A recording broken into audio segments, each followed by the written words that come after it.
Ini udah kumpul nih teman-teman vendor ya. Ada Butias, ada Ari. Nanti kenalannya setelah session ini aja ya. Oke, baik, saya mulai aja ya. Jadi sedikit saya mau flashback nih tentang bisnis di Laguna.com. Jadi saya mau bercerita awal mula saya terjun ke bisnis ini. Jadi buat apa ya? Buat motivasi kalian aja sih ya. Jadi awalnya tuh saya tuh dulu mulai tahun 2010 2011 awal lah ya. Saya mau cerita sedikit aja sih biar kalian apa ya, ada gambaran gitu, kurang lebih seperti itu. Jadi tahun 2010 itu saya apa ya, lagi galau-galaunya lah, lagi bingung gitu. Terus apa, antara hidup dan mati. Istilahnya tuh besok tuh nggak tahu deh punya duit berapa gitu ya. Ini sekilas aja nih, awalnya saya tuh apa ya, ada yang tahu nggak? Saya dulu pernah jadi artis. Ada yang tahu nggak?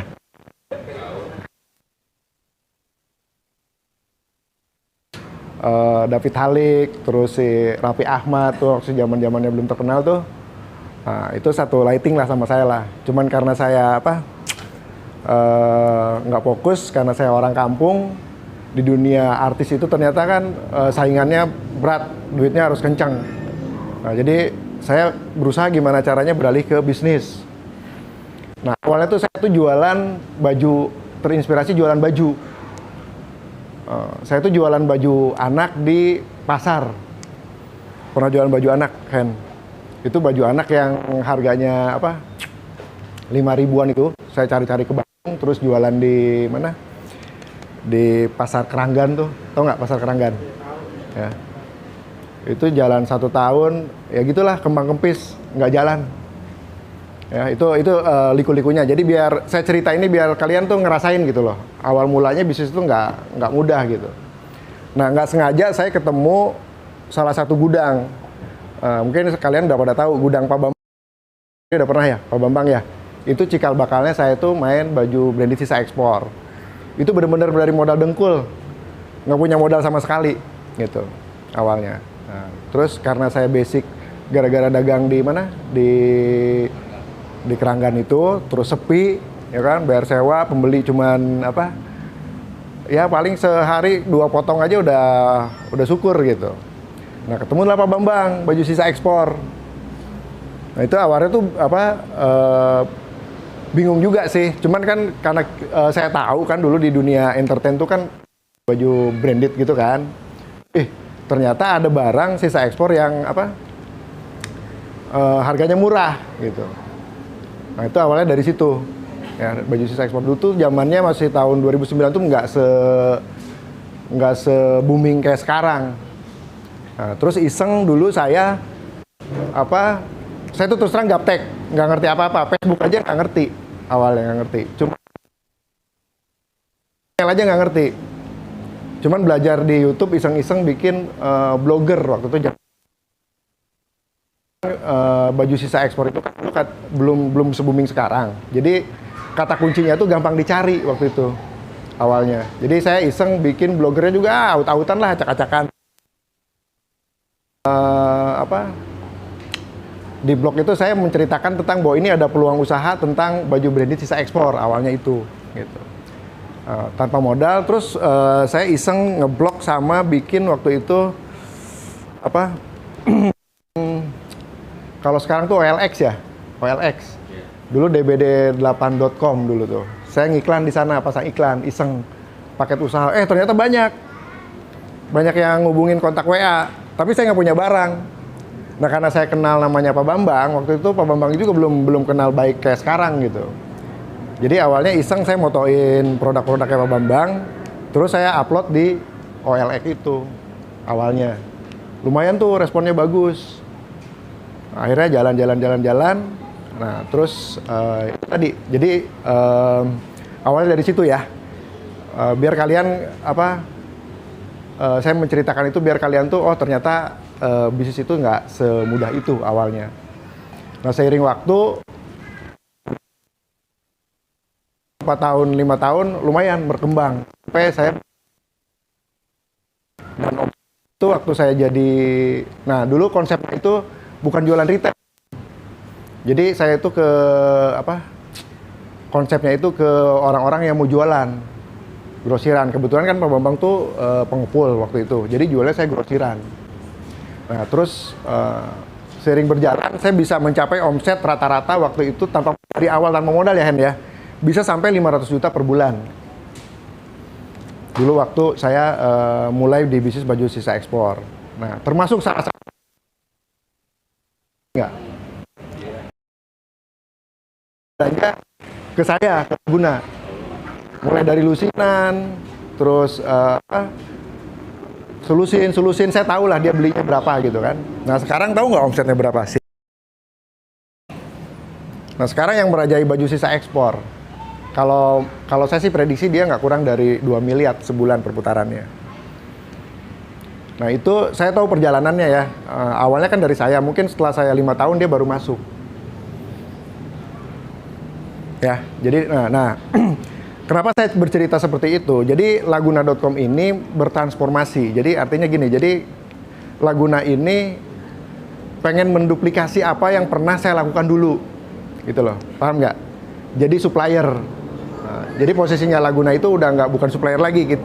Jadi cita-cita Laguna itu gimana caranya? Ini kita ini nih ya menciptakan lapangan pekerjaan dan udah terbukti pernah saya lakukan gitu. Supaya nggak maksudnya ya. Nah, saya kasih contoh aja perjalanan saya plus perjalanan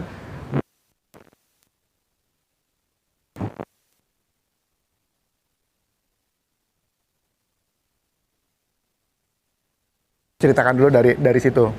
Nah, kenapa kita berkumpul di sini? Ini kan ceritanya nih kita ini tim salah satu di setup sama Laguna ini sebagai supplier. Judulnya BDC Vendor.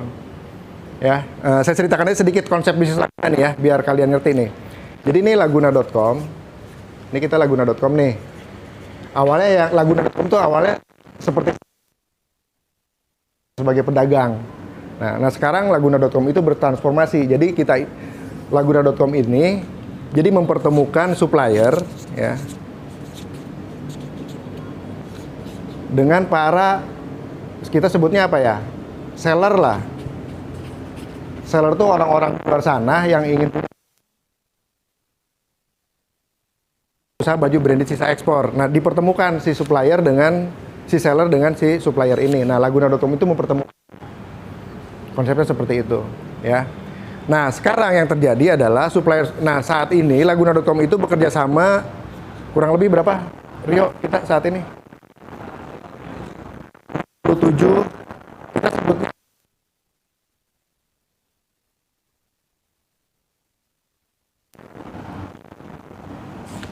dan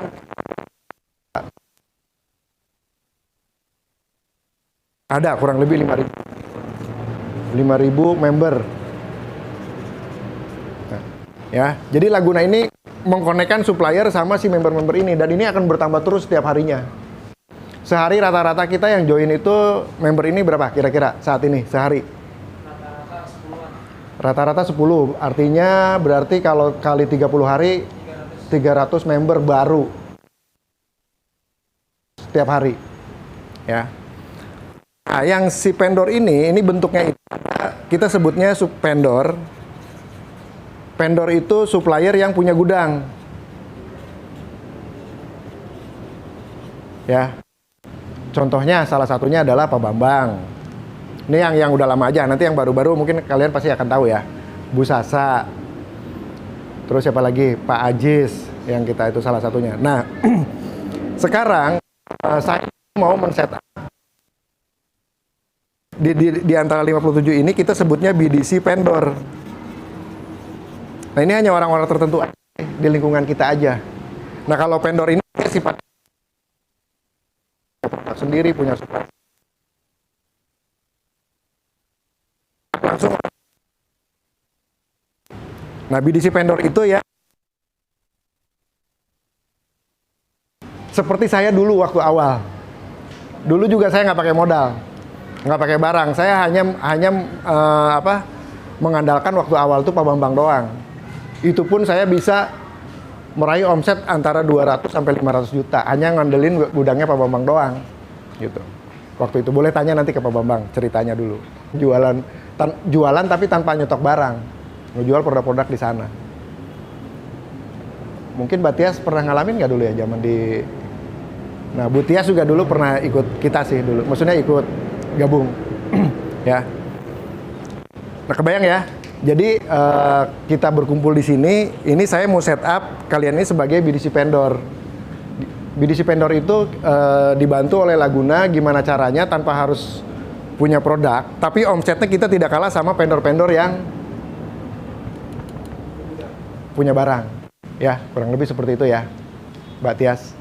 Ya, oke. Nah, saya sedikit di bisnis yang saya jalani itu pasti ada petanya ya. Jadi di bisnis itu gini. Satu, ada yang namanya marketing ya. Marketing itu tujuannya apa coba? Promosi itu untuk apa? Untuk tergantung dari sisi Tujuan promosi apa? mendapatkan konversi ya. Konversi. Oke, awalnya dari tujuan awalnya dulu itu marketing itu apa? Misalnya gini deh, bisnis kan, bisnis itu sebenarnya simple, mempertemukan antara yang punya barang dan uang gitu. Ya, nah untuk mempertemukan ini yang punya uang ini kita butuh apa dulu? Pertamanya, marketing dulu kan. Marketing itu tujuannya adalah mendatangkan lead. Ngerti nggak lead? Lead itu orang-orang calon pelanggan yang tertarik sama produk kita, ya. Nah itu ada proses-prosesnya tuh. Nah ini butuh skill, ya. Sekarang kita punya barang bagus, punya produk bagus. Kalau nggak ada leads-nya dari mana cara mendatangkan leads-nya? Susah juga kan, mentok juga, ya. Oke, marketing, terus selling. Selling itu penjualan. Kita nih punya, kan tadi punya vendor, ya. Punya vendor. Vendor itu orang-orang yang punya vendor. Sebenarnya saya tuh pengen ngutamain BDC vendor sebenarnya, ya. Vendor itu kurang lebih ada berapa? BDC kita ada berapa sih totalnya? Rio? BDC oke ya. Ada 15 kan? Ya. BDC vendor? BDC vendor kan? Kita 5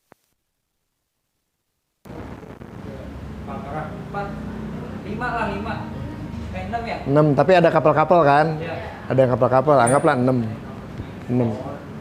Vendornya yang aktif itu kurang lebih 40. Ya, kurang lebih ya. Ini kita baru 6. Saya tuh sebenarnya pengen setup yang sebenarnya customer tuh kalau bisa 50% ke sini nih, ke 6 orang ini, ke 7 orang ini. Sebenarnya pengen setup itu. Karena vendor kebanyakan itu yang pasar luar 20 lebih. Saya bisa jualan omset 200 sampai 300 juta tuh barangnya dari sini. Gitu loh. Kelebihan mereka punya variasi barang. Kekurangan mereka itu nggak bisa melayani online. Kekurangannya. Nah makanya itu sebenarnya keuntungan buat kita sih. Jadi barangnya dari mereka, kita yang jualan.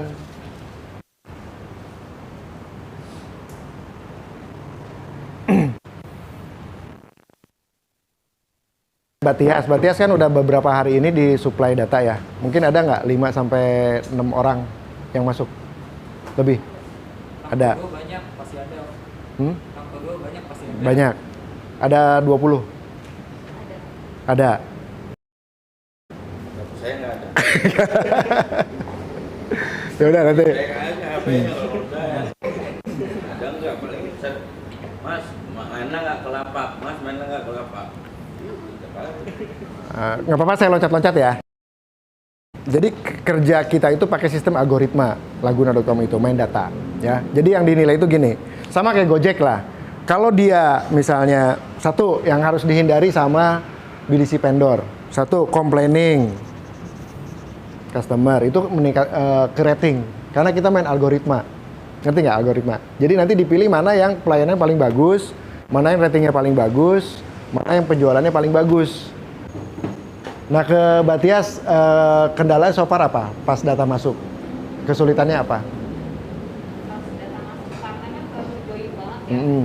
Mm. Itu masih bingung ketika menghadapi banyak banget gudangnya.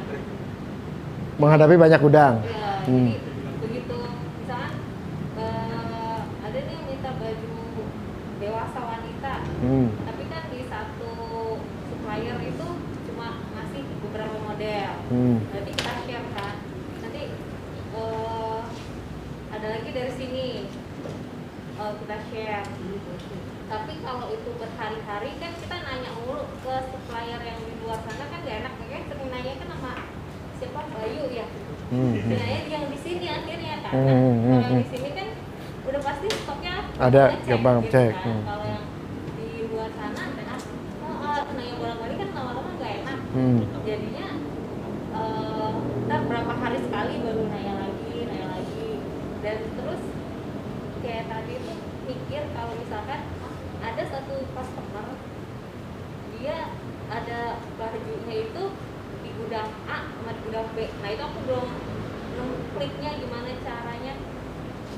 Berarti kita harus kumpulin dulu ke sini gitu atau Coba Bayu kasih tahu. Bayu kan selama ini gitu, gimana cara menghandle-nya? Kata Mbak Tias, kesulitannya adalah ketika customer order, barangnya ada di beberapa gudang gitu ya? Bagaimana cara mengeksekusinya? Oh, Bayu sih ini Pak, kalau misalkan 1, 2 mah ya gimana paling Bayu alasan habis kan karena lagi-lagi itu beda gudang. Kalau misalkan banyak sih masalah. Tapi sebenarnya untuk koap sih semuanya dapat saya sampaikan. Kalau misalkan Bayu di Bu Ayu misalkan di sini udah jelas Pak pasti kalau misalkan beberapa gudang Bayu itu diutamakan dia transfer dulu Pak gitu. Transfer dulu. Contoh kasus ini ya, Batias ya. Barang siapa si A lah, si A pesan ke kamu. Barangnya ada di gudang ini 12 piece. Di Bu Ayu 12 piece. Misalnya, cara ngehandle-nya kamu gimana? Dia transfer dulu. Dia transfer dulu Pak. Oke, transfer. Terus kalau itu udah transfer, tapi sebelum transfer sih Bayu ngomong dulu ke customer Ke Bu Ayu. Bu Ayunya. Ke Bu Ayu. Bu, barangnya ready nggak? Ready nggak? Kalau misalkan ready, tolong di keep ya, gitu sih. Kalau misalkan di keep, jangan dulu di apa sih? Kalau misalkan udah di keep, tapi customer belum bayar, karena itu juga yang kendala. Oke, jadi harus bayar dulu. Ya bayar dulu sih ditambahkan. Intinya dia mungkin gini Om. Oke. Bayu gini. Kan di sini bilang barang dari beberapa supplier. Misalkan contoh kasus barang misalkan. Terus barang satu lagi ada di Ester Pos. Terus satu lagi ada di mana lah. 3 tempat nih. Berbeda area. Ngehandle-nya gimana? Semua barang kirim dulu ke sini misalkan. Bisa dikirim dulu ke sini, kalau kuantitinya banyak bisa kirim dulu ke sini, disatuin baru kirim ke customer. Atau bisa melalui sistem dropship, minta langsung kirim dari suppliernya dengan atas nama kita sendiri. Itu sih mungkin. Kan beda-beda barangnya. Beda barangnya Bang. Iya, barangnya beda-beda nih. Tapi kita jelasin ke customernya dulu. Oh, barang ini 2 kali pengiriman. Nah, barang ini parsial pengiriman, bukan pengiriman, Oh. sebetulnya parsial pengiriman. Nah, parsial pengiriman ini jadi dari gudang misalkan bilang aja gudang kita ada di beberapa tempat gitu misalkan ada di Jakarta, Depok, Bandung misalkan. Nah, ini dikirimnya secara parsial itu bisa atau di sini baru dikirim ke customer. Tapi Pak, Enggak, Bayu kan selama ini begitu tereksekusi. Bagaimana cara menghandle-nya nggak komplain? Ya nggak komplain, pengen tahu. Kalau yang komplain oke. Kok bisa nggak komplain gimana? Cara mengakalinya? Jadi gini, lagi-lagi kan jadi nunggu dulu untuk barang di sini dulu Pak. Kan kebetulan kalau misalnya tempatnya di situ kirim di sini, Iya. tapi titiknya di sini gitu. Kalau misalkan ngomongnya betul ya, misalkan betul ya Bu, barangnya ada yang lain. Ya langsung nanya lagi Pak, sebenarnya ini pengen apa gimana? Kadang gitu. Iya. Kamu cara jelaskannya? Paling nanya enggak gitu Pak. Jadi Bayu nanya enggak kasih tahu. Ini Bu, mohon maaf ya barangnya di sini. Enggak gitu Bayu malah gini aja. Mohon maaf ya Bu ya, mungkin sesuai dengan Pak sesuai apa? Mau transfer bisa minimal 3 hari dapat tes itu Pak. Makanya Bayu manfaatkan 3 hari itu semua barang udah kumpul di sini gitu. Baru langsung dikirim. Oke. Gini, masalah itu pasti ada, tapi pasti ada jalan keluar, ya. Kalau kita berfokus kepada masalah, kita nggak akan kelar-kelar. Justru saya pengen, contoh nih, yang komplain, saya pengen tahu penyelesaian masalah cara Bayu, kan sama kasusnya kan, kita cari yang bisa, cari jalan keluar. Jadi yang saya tangkap Bayu itu memanfaatkan momen maksimal pengiriman H plus plus 3. Kenapa nggak H plus 5 atau H plus 6? Lebih lebar waktunya. Jadi kadang gitu Pak, nggak sesuai. Kadang kan di kata Bapak itu kan, misalkan kita Bapak kasih jeda aja 3 hari gitu kan. Kadang 5 hari tapi nggak komplain sih, customer-nya apa sampai sekarang. Nggak komplain? Nggak ada yang komplain. Oke. Yang penting barangnya nyampe sampai tujuan selamat juga, nggak ada yang istilahnya apa sih? Gitu lah, reject apa gitu. Intinya komunikasi ya? Nggak bilang kamu ada beberapa gudang kan? Nggak kan? Cuman minta waktu. Ya. Minta waktu. Komunikasi. Gimana, Mbak Tias? Oke nggak kalau cara gitu? Berarti dikasih spare, maksudnya Spare waktu. Bu, ini saya pengirimannya mohon bersabar maksimal H. Iya. Kalau bisa sih H plus 4, H plus 5 sih. Nah, dari Bu Ayu ke kamu kira-kira berapa lama? Paling 1 hari Pak. 1 hari. Berarti kan ada waktu kan? Ya itu di lapangan strategi kalian masing-masing strategi. Tapi saya sih saran kalau bisa sejujur mungkin ya, hindari sesuatu yang sifatnya kita mungkin tujuan kita bukan mau ngebohong atau gimana ya. Sekiranya tidak bisa kita memenuhi janji, lebih baik tidak ya, karena kalau kita di awal udah ngomong bohong, selanjutnya kita berbohong lagi gitu ya. Mending yang paling aman itu sih minta spare waktu. Yang paling aman kalau menurut saya.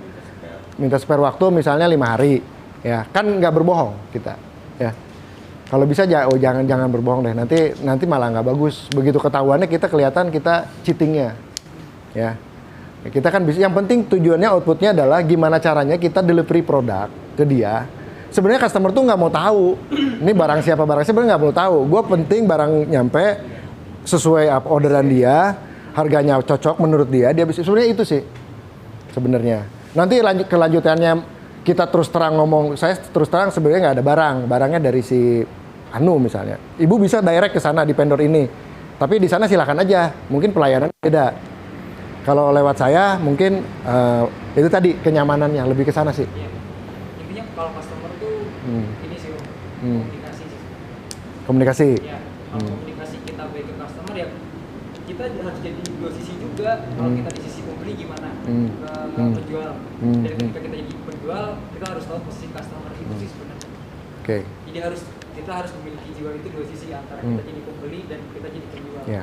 Jadi kita memposisikan diri seperti dia, gitu. Betul. Ya, paham ya seperti itu ya. Namanya bisnis pasti kita harus dapat untung, saling menguntungkan. Dia untung, kita untung. Kita juga nggak boleh rugi. Kan kita ada tenaga, ada waktu, even kita nggak pakai modal. Ya. Karena di lapangan kadang-kadang customer juga udah nggak peduli lagi siapa barangnya gimana, ada di mana udah nggak peduli lagi, ya. Kalau udah yakin sama kita, kira-kira gitu nggak? Kira-kira, ya. Toh selama ini jalan kan, maksudnya kita kunci yang udah berjalan. Kan kita udah sadari bahwa kita ini di vendor, bukan vendor yang punya gudang. Kita harus sadari itu, ya. Kita memang modal dari nol, modal dengkul kasar gitu, modal foto. Ya nggak apa-apa, gitu, ya. Saya kenapa tadi bercerita di awal, saya itu modal dengkul terus terang, nggak punya modal sama sekali. Tapi customer saya lebih banyak daripada customernya Pak Bambang yang punya barang, gitu. Tahu gudang Pak Bambang tahu, tapi kenapa ke Laguna? Itu masalahnya di situ sih. Tahu ke Pak Bambang lebih murah, ke Laguna lebih mahal, tahu. Tuh tanya. Lintu belanjanya. Tahu barangnya saya ngambil dari Pak Bambang. Hah? Mahal tapi laku. Mahal tapi laku. Nah itu berarti kan sebenarnya itu ya. Nah, memang di awal-awal sulit, makanya kita berlatih tentang komunikasi. Usahakan kalau bisa, saya bilang hindari yang alasan-alasan yang nggak niat seolah kita berbohong. Hindari itu. Mending itu tadi kita kan nggak berbohong. Bu, saya minta waktu sekian hari ya, kan nggak berbohong kan? Gitu. Paham nggak? Atau sekalipun harus jujur, misalnya PO, bilang aja PO. Gitu. Ya, ini bukan barang saya. Usahain. kalau misalkan ada customer ketemu Hmm. customer, dia minta video call mau lihat barang. Nah, gimana itu? Video. Iya, Pak. Ya kalau barangnya ada di sini. Iya Video emang. call ikan dada gitu. Iya, supaya dia mau Nggak, lihat video call. bahannya aslinya kayak gimana gitu Nah. katanya. Bayu tuh sering video call. Tapi kalau Bayu kan di sini ada barangnya. Kalau kita kan Barangnya di mana? Barang siapa? barangnya mencar-mencar deh pokoknya. Mencar-mencar, oke. Oke, ada saatnya di saat-saat kita memang nggak bisa penuhin ya. Nggak apa-apa, itu skip. Tapi kan jangan dipukul rata semua begitu. Enggak kan? Ya. Ya udah sementara simpen aja dulu di laci. Ya, sementara daripada kita ngehilangan energi di area itu gitu kan, masih ada customer lain. Sekiranya bisa misalnya barangnya di Bayu, minta tolong ke Bayu, video aja. Gitu. Bu, ini videonya. Siapa yang melakukan pro berapa, nanti dia balas, baru tuh. Kalau saya ya, kalau menurut saya pengalaman saya lebih suka saya by call, by phone.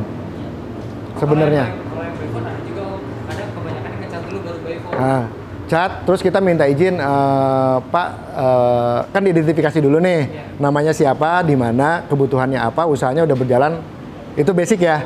Nah kalau misalnya dia bilang saya pemula, kalau menurut saya lebih baik telepon.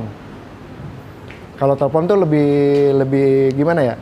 Kalau Mbak Tias gimana biasanya? Kalau nggak voice note. Banyak di chat. Lebih banyak chat. Gua kadang-kadang salah nulis. Maaf ya Pak. Maaf ya. Berarti berbeda Om, masing-masing Teknik. Telepon aja. tekniknya beda-beda. Kalau Rio lebih suka apa? Chatting Om. Chatting. Iya, chatting terus nanti dia minta telepon baru telepon. Oke. Kalau Bayu? Chatting. Chatting lumayan juga. Nah gini kan customer yang datang itu kan macam-macam nih. Ya ini pengalaman saya juga. Kadang-kadang ya orang beda-beda kan, macam-macam. Kan biasanya kita nggak bisa, orang tuh nanya tuh minta gambar, minta harga. Kalian gimana cara menyikapinya? Langsung kasih harga atau identifikasi dulu? Aku udah punya paralel.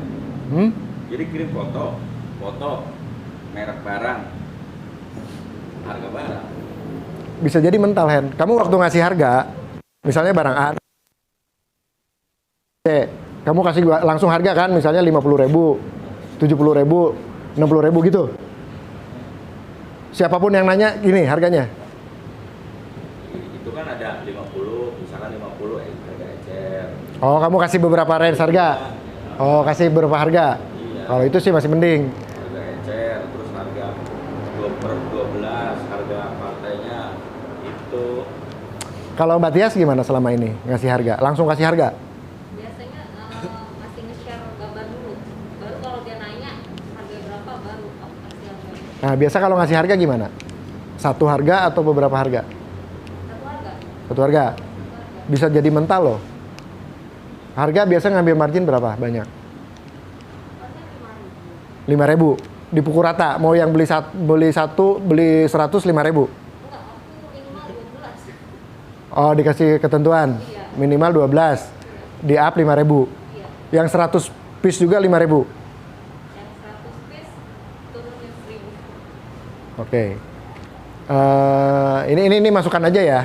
Karena gini kan orang yang nanya kita nggak tahu nih mau ngambil berapa. Begitu kita ngasih harga misalnya up 15.000, dia mau ambil 100 piece, keburu mundur. Oke, udah itu teknisnya di lapangan ya. Saya sekarang mau ngasih resources-nya. Ini modalnya nih ya. Jadi kan kita udah sepakati nih, kita itu BDC vendor, modal foto, modal dengkul ya. Berarti yang harus kita banyakin apa nih? Sumbernya ya. Nah, sekarang ini boleh dicatat sama kalian sih ya. Kita catat, tapi boleh nggak yuk kira-kira kalau resource-nya sama? Sebenarnya nggak apa-apa sih. Ya, kadang-kadang kan ada yang udah saya kasih tapi nggak di follow up. Justru kalau menurut yang kedua nanya ke Ari, komunikasi 80% yang bakal closing siapa kira-kira? Aja, saya kasih resources, terserah kalian mau pungut yang mana. Ya, terserah kalian mau yang mana. Oke. Ini pengalaman saya. Satu, yang paling recommended itu adalah data.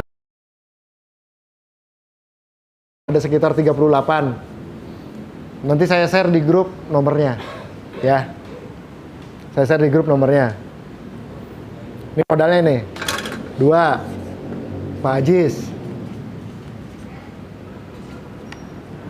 Ya. Hah? Pak Jis. 3. Ini boleh nih. Nih. Ya itu kok mahal doang. Nah, nggak apa-apa. Tapi emang bagus sebenarnya. Gini. Lu kasih bocoran ya. Dia itu penguasanya sekarang di Shopee. Mungkin putaran uangnya sekitar 2M per bulan. Ya, biar kalian tahu aja. Dia cara jualannya gimana? Dia itu punya seller-seller. Makanya sekali barang turun habis. Ya. Banyak nggak seller-seller yang nggak? Pasti banyak. Seller-seller di produk yang sama, dia nggak tahu. Banyak nggak? Nah, salah satunya member Laguna. Ya. Jadi seolah kita kepanjangan. Itu baju cewek. Ya. Terserah sih siapa yang mau nangkep, ya. Baju cewek. Nanti saya share datanya di grup. Karena kadang-kadang gini, saya kasih juga hanya yang kalau yang ngeh ditangkap, kalau yang nggak ngeh lewat. Sayang, data ini nggak di. Tapi kalau dari situ kurangannya cepet banget barangnya habis. Oke, yang nggak cepet habis. Sekali upload, kadang besok lusa udah habis.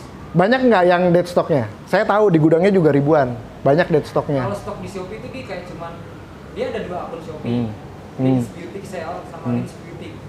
Nah, Lins Beauty Sale ini dia biasanya rata-rata produk-produknya soalnya beda antara Lins Beauty Sale sama Lins Beauty. Nah, dua-duanya itu perputaran barangnya cepet. Kita baru post, besok ada orang mau beli, tiba-tiba udah sisa 1-2. Oke, jangan yang itu. Jadi ke belakang, lewat belakang. Jadi barang yang ada di belakang. Justru itu untuk akses ke adminnya itu yang susah, Oke. slow respon banget masalahnya. Tapi ketika di Shopee dia cepat responnya. Makanya kalau Rio pribadi ordernya di Shopee-nya dia karena lebih cepat daripada di chat. Cuman harganya pasti kurang. Oke. Harganya memang mahal om. Yang merasa butuh, yang merasa penting, oh ya saya direct langsung. Nanti saya kasih linknya. Saya titipin langsung ke orangnya. Ini orang saya. Nah, yang ngeh aja, ya, yang minta aja. Kan saya kenal sama itunya, ya. Ini terus sayang nih. Ini kenapa saya bisa ngomong ini? Saya 2 tahun bolak-balik di sana. Itu kalau kita bener-bener approaching sama mereka, kita bisa dapat barang banyak, ya. Oke, nanti mau di DM, direct atau mau share di grup? Oke. Kalau nggak salah dulu pernah sih, cuman kalian nggak ngeh aja. Sebenarnya kunciannya ini, ya, Pak Arif ini, mereka ini salah satu vendor kita juga. Tapi mereka itu sering mental karena mereka tidak diajar online. Mereka maunya orang datang langsung gitu. Sebenarnya opportunity buat kita sih.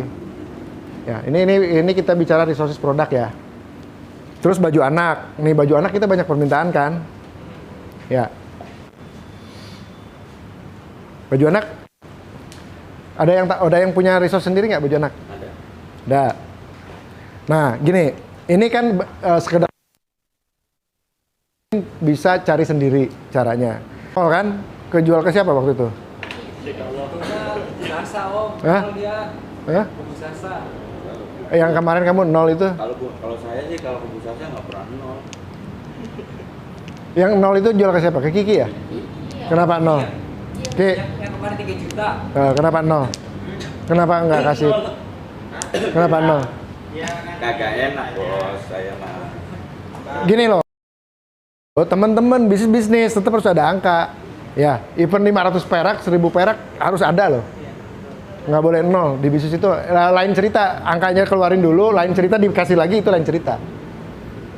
Ya, kalau kita bisnis, walaupun teman, walaupun saudara, ya bisnis gitu. Terserah relatif angkanya. Nggak enak, ya udah ambil aja dulu, tapi balik lagi, nggak apa-apa. Jangan 0. Kan masalahnya di kamu, bukan di bisnisnya. Kenapa harus 0? Emang Kiki maksa? Enggak. Hah? Saling menolong tapi sambil ini apa? Ngedumel kan nggak bagus. Kalau nolong nggak boleh ngedumel ya nggak? Enggak sih sebenarnya gini Om. Kalau untuk ngasih margin kayak 5.000 10.000 kalau emang barangnya dari segi barangnya bagus juga segala macam sebenarnya fair aja sih. Fair aja sebenarnya. Nggak masalah kan? Nggak masalah. Kalau misalkan nggak mau ya udah mau sama sih selesai gituin aja. Lu yang butuh barang, ya kan? Kalau misalkan Nggak keberatan kan sesama vendor misalnya barang Bayu punya barang nih tergantung dinaikin, nggak masalah kan? nggak masalah sebenarnya. Nggak masalah. Nggak masalah. Cuman gimana orang nangkepnya aja. Oke, jadi gitu ya. Ini sifatnya sendiri sih di lapangan ya. Saya pengen vendor itu harus win, tapi customer juga harus win. Bonus solution, bukan kita yang menang terus customer loss di cheating sama kita. Nah itu nggak boleh gitu. Atau sebaliknya vendor loss itu nggak boleh itu gitu. Kan tujuan kita tuh vendor harus untung gitu. Percuma kita support segala macam kalau nggak terjadi nggak ada kemajuan gitu vendor. Justru kenapa saya meluangkan waktu gini sebenarnya tujuannya itu sih, gimana caranya supaya vendor ini berhasil itu sih. Kalau nggak ke situ gitu. Salah data, cuman itu tadi paling coba usahain sebisa mungkin jangan sampai gini, kamu angkanya gede tapi kok nggak ada duitnya. Nah itu misalnya karena banyak itu tadi loss sama customer, jangan sampai kayak gitu. Oke, nah ini terutama nih sama Ari. Ini kenalin ya, Ari dan tim nih rencananya mau jadi vendor rekan kita. Jadi sesama vendor tuh kita tuh sebenarnya nggak saingan sebenarnya, malah bisa sharing barang. Ya, tergantung kita mindsetnya. Ya kalau kita mindsetnya saingan ya pasti saingan. Tapi kalau kita mindsetnya ini mitra, sebenarnya peluang. Bisa jadi kita fokus aja nyari barang buat teman-teman gitu. Bisa fokus ke situ. Cuannya dari situ. Coba bayangin, misalnya siapa? Kemampuan Bayu berapa ratus juta sebulan yuk kamu? Omset ada 70 lah rata-rata. Anggaplah cepet biar gampang hitungnya ya. Rio udah hampir 100 lebih ya. Tuh. Siapa lagi? Si Mas Yoga 100. 3 orang aja udah 300 potensinya. Potensi pembeliannya. Misalnya. Fokus ke 3 anak ini aja misalnya yang jualan. Produk-produk yang bener-bener spesial kamu punya. Untungnya nggak usah banyak-banyak. 5% aja. Kali 300 juta berapa? Udah 15 juta cuan. Gitu sih, tergantung mindset sih sebenarnya sih. Ya kalau mindset kita gontok-gontokan sama vendor ya pasti gontok-gontokan. Pasti kesana susah, kesini susah gitu. Gini, customer mah pasti tergantung pelayanan kita sih sebenarnya sih. Bisa jadi ada yang sukanya ke Bayu gitu. Tergantung touchingnya sih. Walaupun sama. Nah, Ari ini timnya nih udah canggih loh. Jadi dia udah kerja tim. Jadi nanti si Torik bagian nyari barangnya, Reza bagian penjualannya, ini CEO-nya. Gitu. Leadernya. Nanti tuh punya bagian ngolah data. Jadi data CRM, data-data yang lead masuk yang ngolah. Jadi diolah nih si A, si B dari 100 orang nih, mana yang potensinya 100 juta, yang mana yang potensinya 50 juta. Kalau saya dulu gitu, diurut. Ini kita ini sebenarnya customer potensial semua loh kan, sesama vendor sebenarnya. Ini baru vendor, belum vendor beneran nih. Pak Ajis emang dia nggak beli barang. Gini, misalnya kamu jual ke Bu Sasa, misalnya ya, ada barang nih, Bu Sasa kan belinya bisa ribuan, ambil untung 2.000 perak. Ya kan? 2.000 kali ngambil Bu Sasa tuh 3.000 bisa makan loh. 3.000 piece. 2.000 kali 3.000 udah berapa? 6 juta. Saya kan tahu database otomatis loh, bukan saya ngotak-atik. Itu pakai algoritma. Jadi makanya ada report. Report itu kan input setiap hari sama si Kiki, penjualan si A, si B. Fungsinya itu buat algoritma sebenarnya. Mana yang paling bagus tuh otomatis tuh data tuh tung gitu. Oh, main sistem otomatis. Iya. Bisa. Otomatis semua, saya yang ngatur. Itu udah di setup, ada algoritmanya. Makanya saya bilang, kalian lebih input algoritmanya. Makanya kalau algoritmamu itu tadi set, itu otomatis tuh database tuh tung tung tung tung tung tung tung.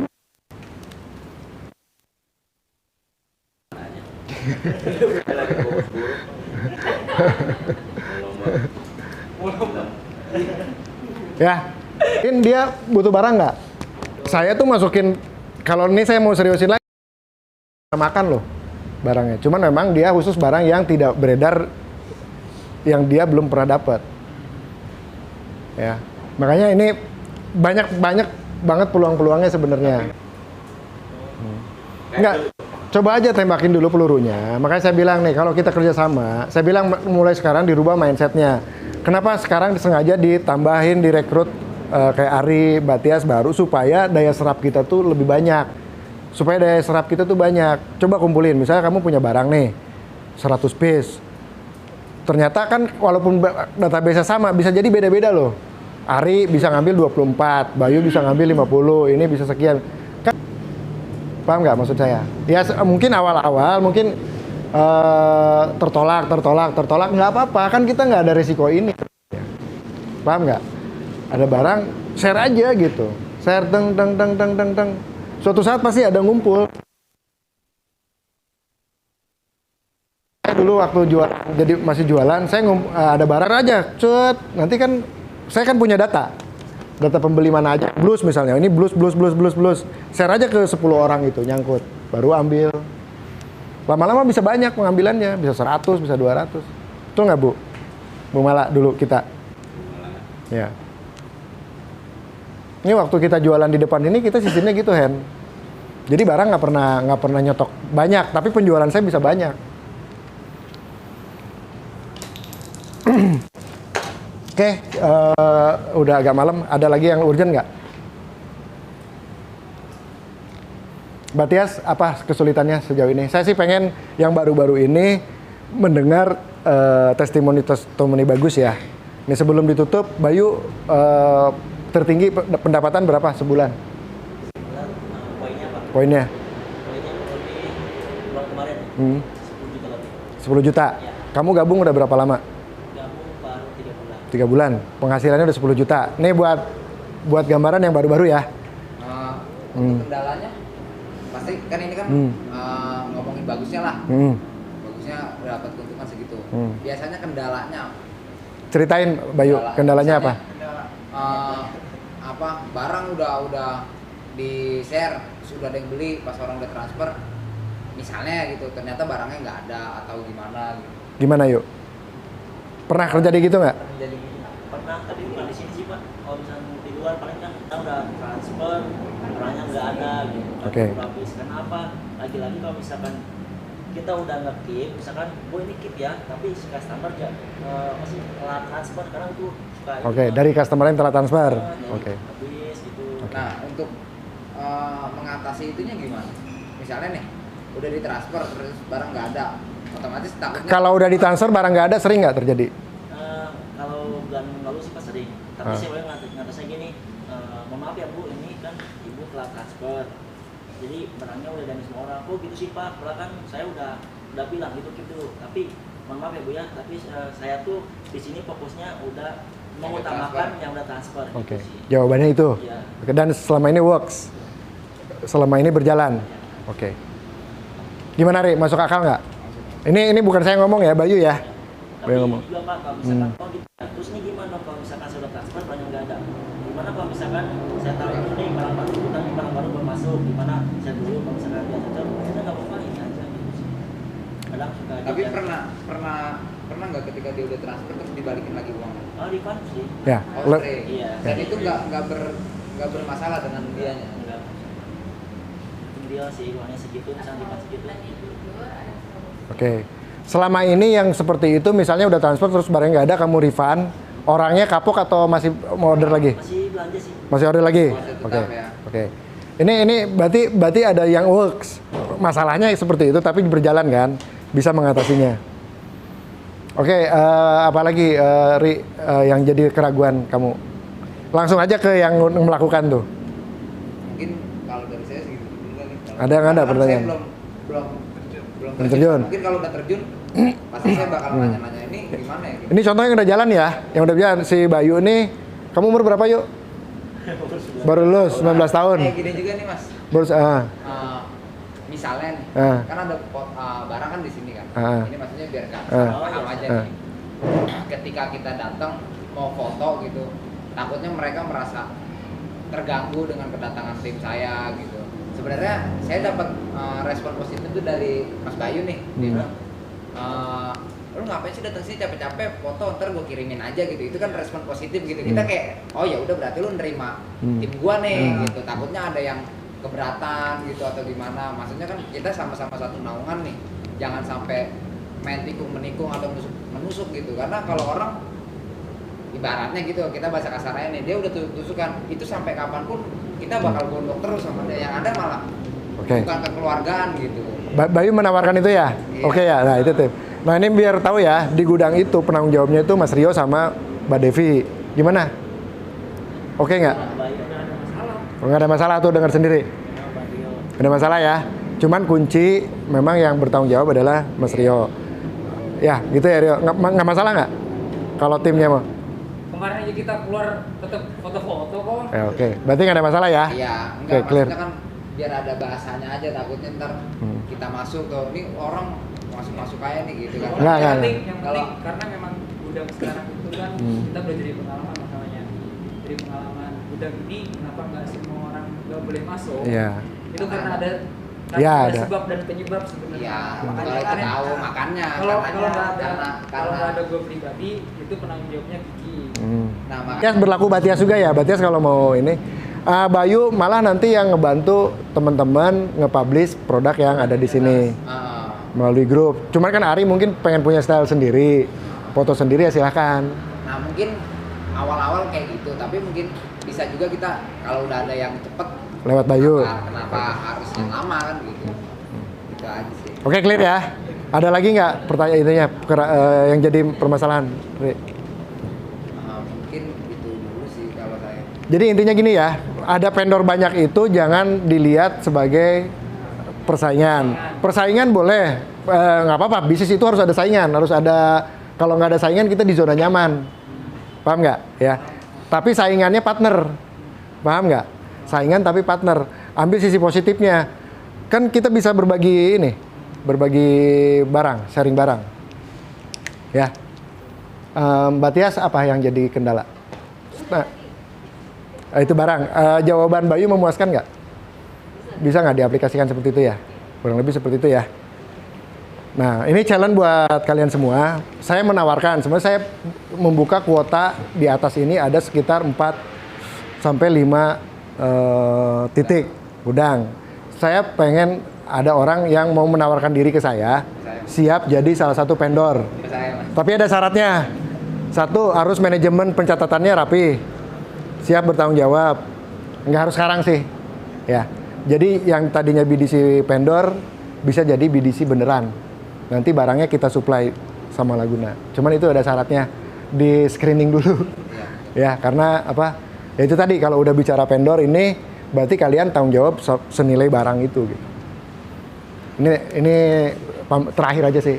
Nanti boleh ngajuin jadi vendor di sini. Masih kuotanya ada sekitar 5 titik. Kalau bisa cepet-cepetan nanti keburu keisi orang.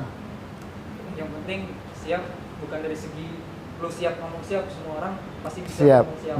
Tapi kalau yang perlu tahu bahwa sistem manajemen stok di gudang itu benar-benar Rumit. Nah itu. Oke, jadi itu ya intinya kita struggle, maksudnya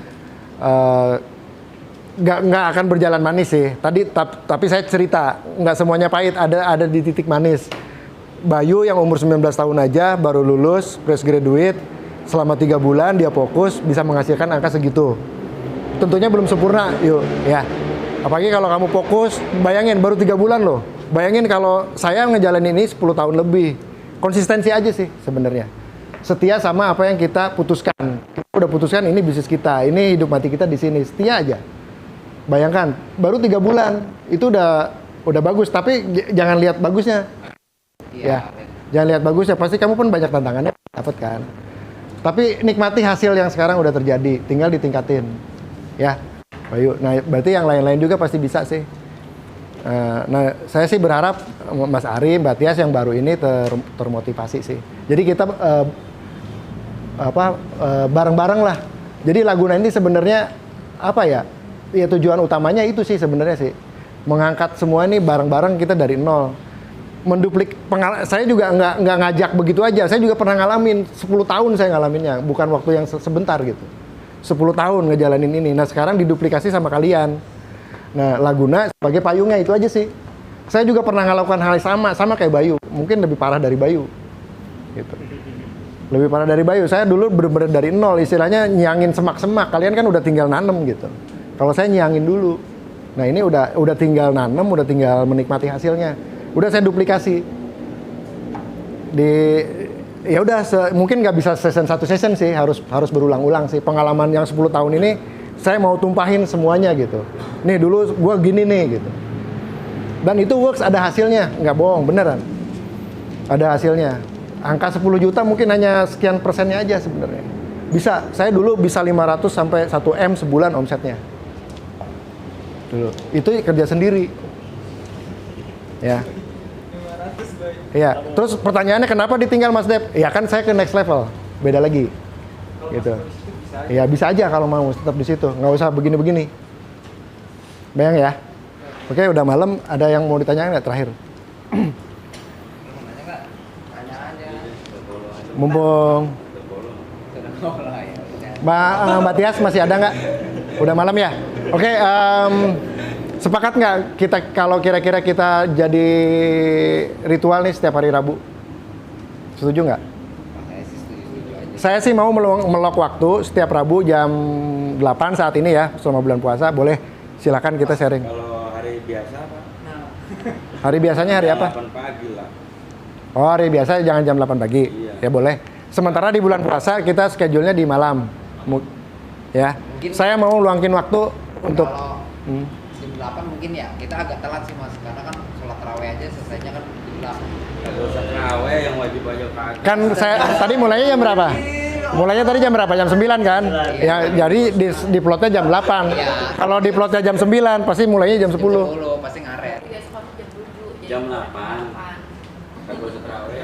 Astagfirullah, mantap. Gue yang nanggung dosanya. Terawih itu kagak ada dosa. Apa yang mau lu tanggung? Oke, saya close dulu, nanti dilanjut lagi ngobrolnya ya. Takutnya Mbak Tia sudah malam mau pulang. Assalamualaikum warahmatullahi wabarakatuh. Oke. Lanjut aja.